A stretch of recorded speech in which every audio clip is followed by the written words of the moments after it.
Ichiro Suzuki.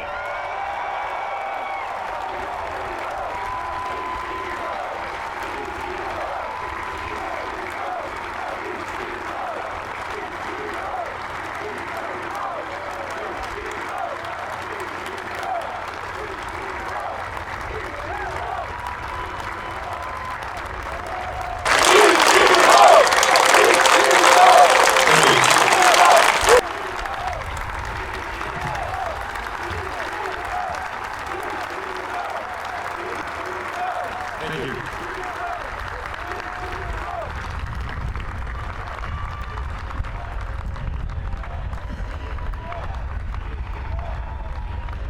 Today, I am feeling something I thought I would never know again.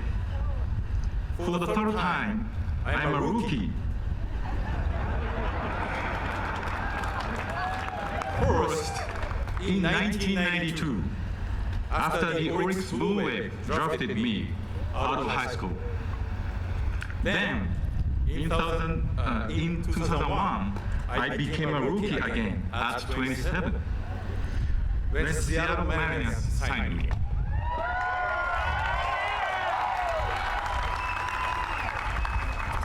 As I look over here now and see men like Rod Carew, George Brett, and Tony La Russa, I realize I'm a rookie again. Thank you for welcoming me so warmly into your great team.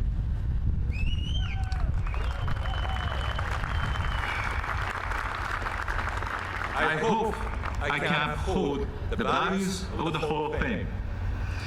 But please, I am 51 years old now, so easy on the hazing.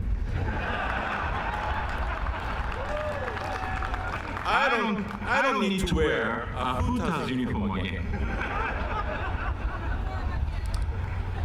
The first two times, it was easier to manage my emotions because my goal was always clear: to play professionally at the highest level.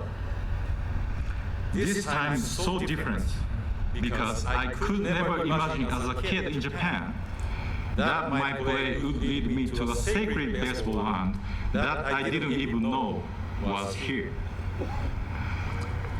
People often measure me by my records: 3,000 hits, 10 gold gloves, 10 seasons of 200 hits. Not bad, huh?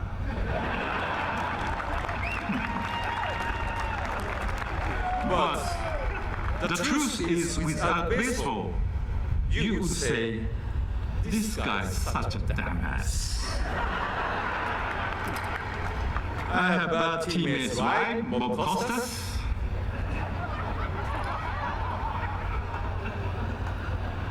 Baseball is so much more than just hitting, throwing, and running. Baseball taught me to make valued decisions about what is important. It helps shape my view of life and the world. As a kid, I thought I could play baseball forever. The older I got, I realized the only way to keep playing the game I love until 45 at the highest level was to dedicate myself to it completely. When fans use their precious time to come watch you play, you have a responsibility to perform for them. Whether we are winning by 10 or losing by 10, I felt my duty was to motivate it the same from opening day through game 162.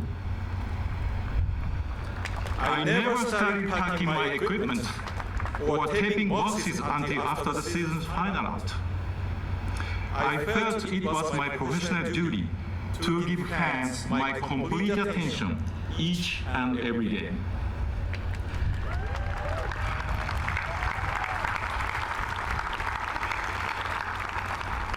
Fans deserve to be entertained whenever they choose to come.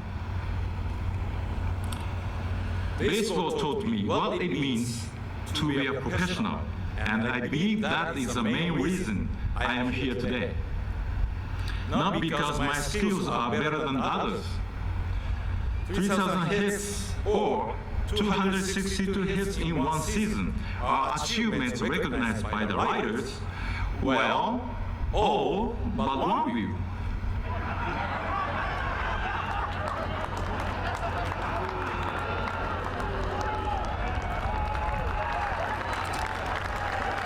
And by the way, the offer for that writer to have dinner at my home has now expired.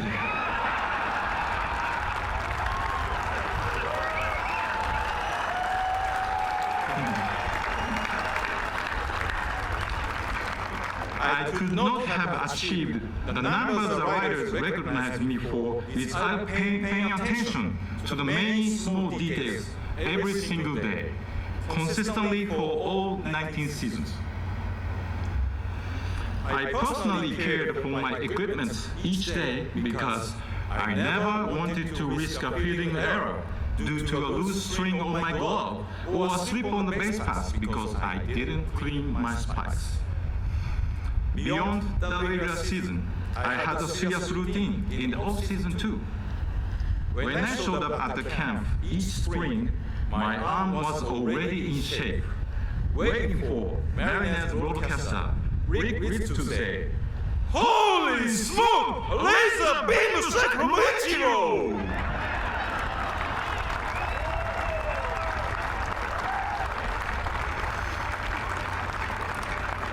if you consistently do the little things, there's no limit what you can achieve. Look at me. I'm 5'11" and 170 pounds. When I came to America, many people said I was too skinny to compete with bigger major leaguers. The first time I ran out on the field, I was in awe of the competition. But I knew if I stuck to my beliefs about preparation, I could overcome the doubts, even my own.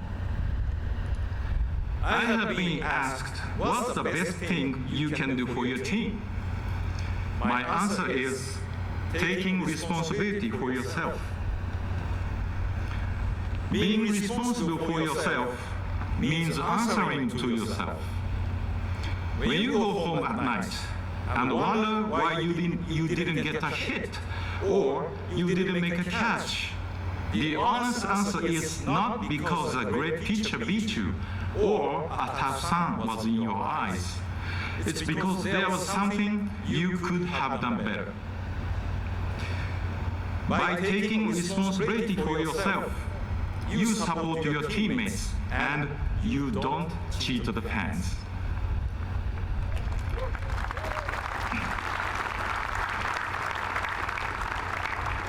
As a kid, my dream was always to be a professional baseball player. I even wrote an essay about it when I was in grade 6. If I could rewrite that essay today with what I know now, I would use the word goal instead of dream. Dreams are not always realistic, but goals can be possible if you think deeply about how to reach them. Dreaming is fun, but goals are difficult and challenging. It's not enough to say, I want to do something. If you are serious about it, you must think critically about what is necessary to achieve it. I wrote that daily practice and preparation were important to become a professional player.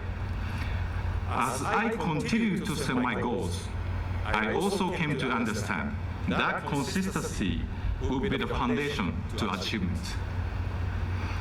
I encourage young players to dream and dream big, but also to understand the difference between a dream and a goal.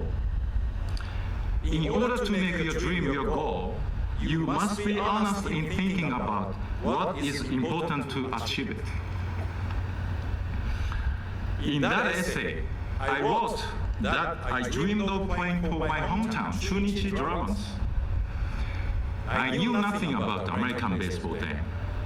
I simply loved baseball and wanted to play it wherever I could at the highest level for the rest of my life.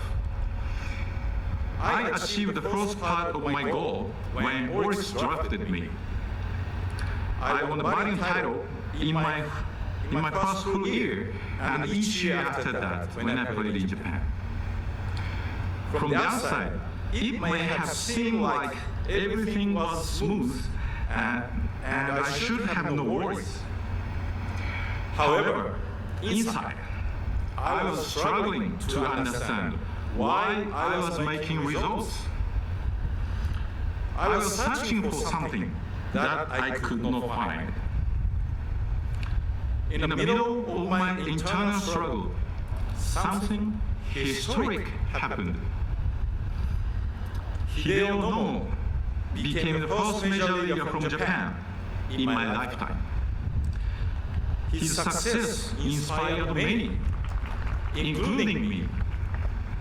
Thanks to him, MLB was always in the news in Japan, and MLB games were broadcast on TV. Because of Hideo Nomo's courage, my eyes suddenly opened to the idea of challenging myself by going somewhere I never imagined. 野茂さん、ありがとうございました。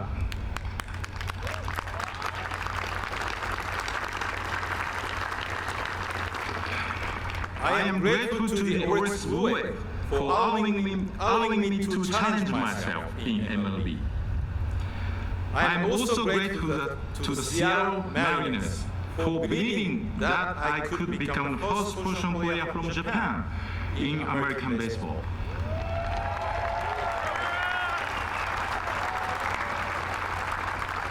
I have been in love with Seattle and the Mariners ever since. Thank you, Seattle.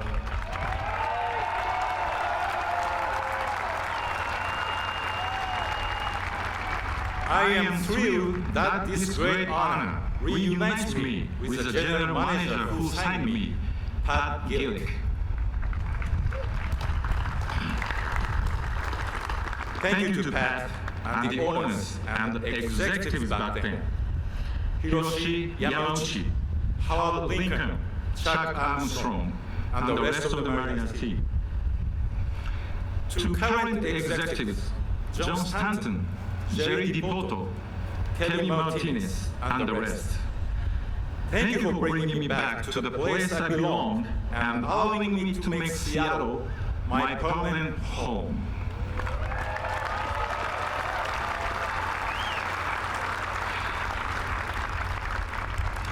It's an honor to be on a new team with Edgar and Junior and Randy. Thank you guys for coming today.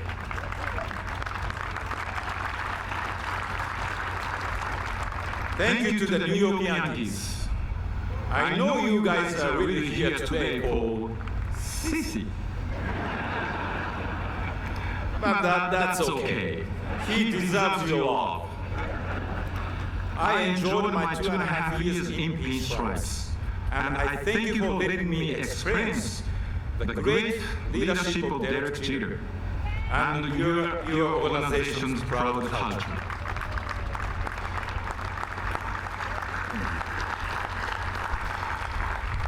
And to the Miami Marlins, I appreciate David Sampson and Mike Hill for coming today. Honestly, when you guys called to offer me a contract for 2015, I have never heard of your team.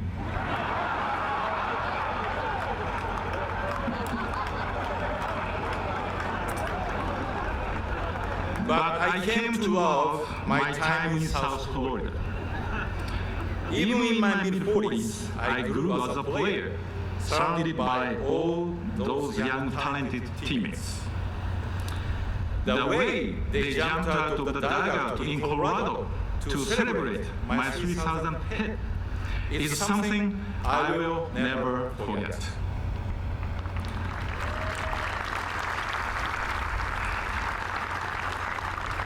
Their happiness to share that moment with me was so genuine and sincere. Thank you for giving me the chance to reach 3,000 hit as a Marlin and with those teammates.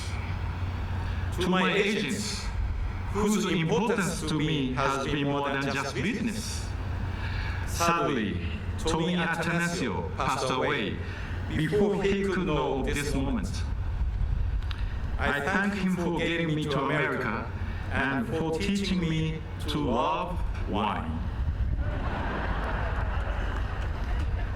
And to John Boggs, who believed I could still play at 42 and has been passionate towards my career ever since.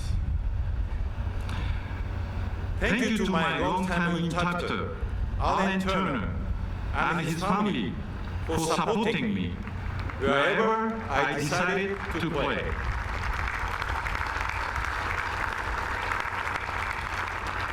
Thank you also to Jane, Josh, Shasta, Whitney, and the entire Hall of Fame staff. And of course, to Jeff Idelson. Without you, I would have never come to appreciate this incredible institution. Congratulations to Cici, Billy, Dave Parker, Dick Allen, Tom Hamilton, and Thomas Boswell.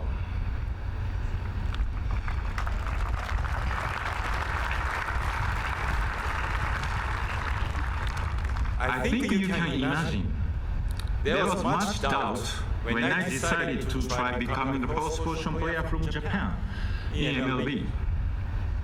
But it was more than just doubt. There was criticism and negativity. Someone even said to me, "Don't embarrass the nation." The person who supported me the most was my wife, Yumiko.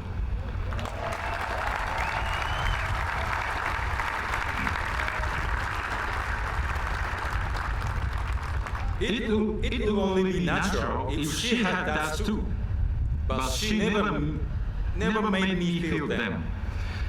All of her energy was focused on supporting and encouraging me. For 19 seasons in Seattle, New York, and Miami, she made sure that our home was always happy and positive. I tried to be consistent as a player, but she's the most consistent teammate I ever had.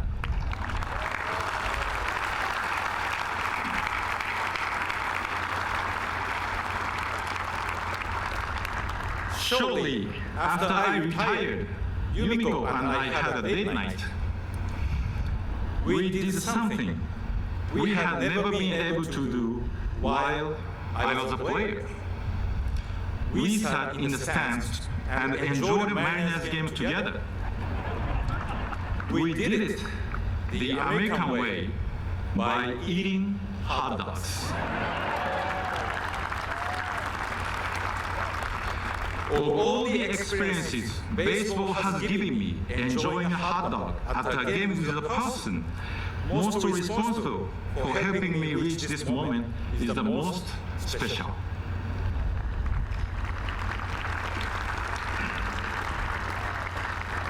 Going into America's Baseball Hall of Fame was never my goal. I didn't even know there was one until I visited Cooperstown for the first time in 2001. But being here today sure feels like a fantastic dream. Thank you.